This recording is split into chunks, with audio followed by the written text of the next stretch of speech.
Okay, so we've talked about how to stand, how to move, which part of the foot to move on to. So let's put some of these together as we take an actual step. So we go to position 1.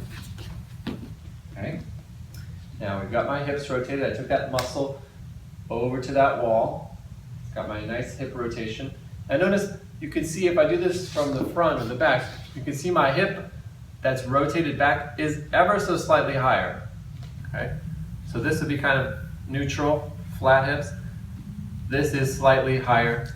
This is slightly, you can see my belt is a little bit angled this way. Okay. So as it rotates, it's also rotating and staying slightly higher on that one. Because I want to keep a nice leg line here. If I put this flat, you can see that my hips are pretty flat. So as I rotate here and I keep the toe up there to create that line, that's going to lift that side of my body. Right? And the same thing on the other side. Okay, so I did this from the back.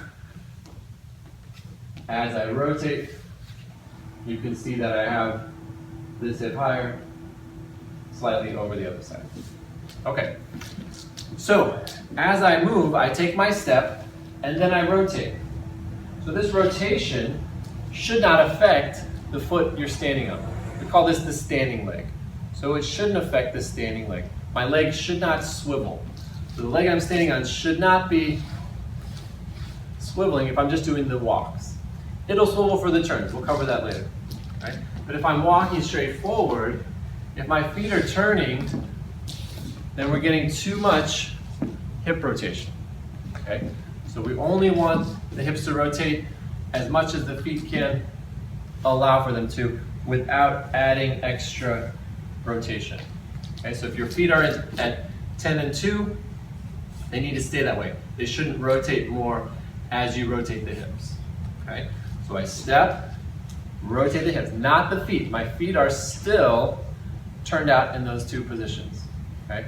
So if I end up doing this, then I rotated my position. I'm no longer going straight.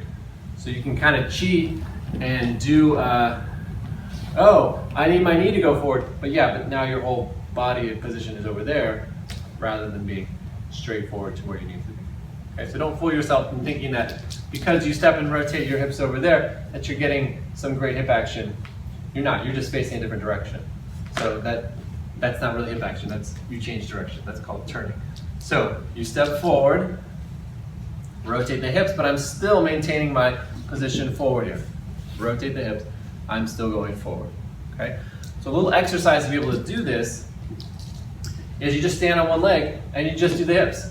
So you stand on your left leg, for example. I take this inside muscle over to that wall. That puts my pelvis in the right position. Now I'm just going to rotate my pelvis without adjusting my foot that I'm standing on. So my left foot is still pointing that same direction. This is what you can see. My left foot is still pointing in that same direction the whole time. Okay?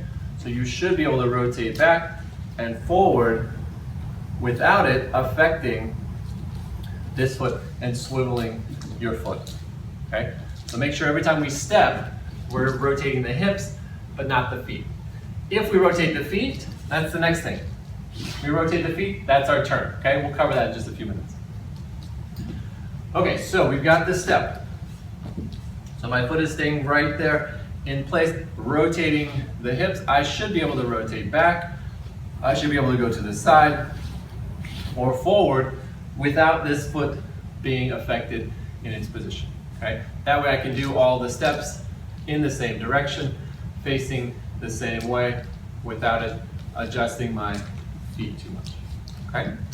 All right, so with the feet turning out, every direction we need to have the feet turned out that same way. Okay? So let's say I do a forward step. My feet have to stay turned out. Another forward step. Feet are still turned out. Okay? A way to make this happen. Here's a breakdown of the walking action, what your feet are doing. Okay? As I step forward, I bring my foot through with the toenail. Okay? I rotate my hips and bring it through. Okay?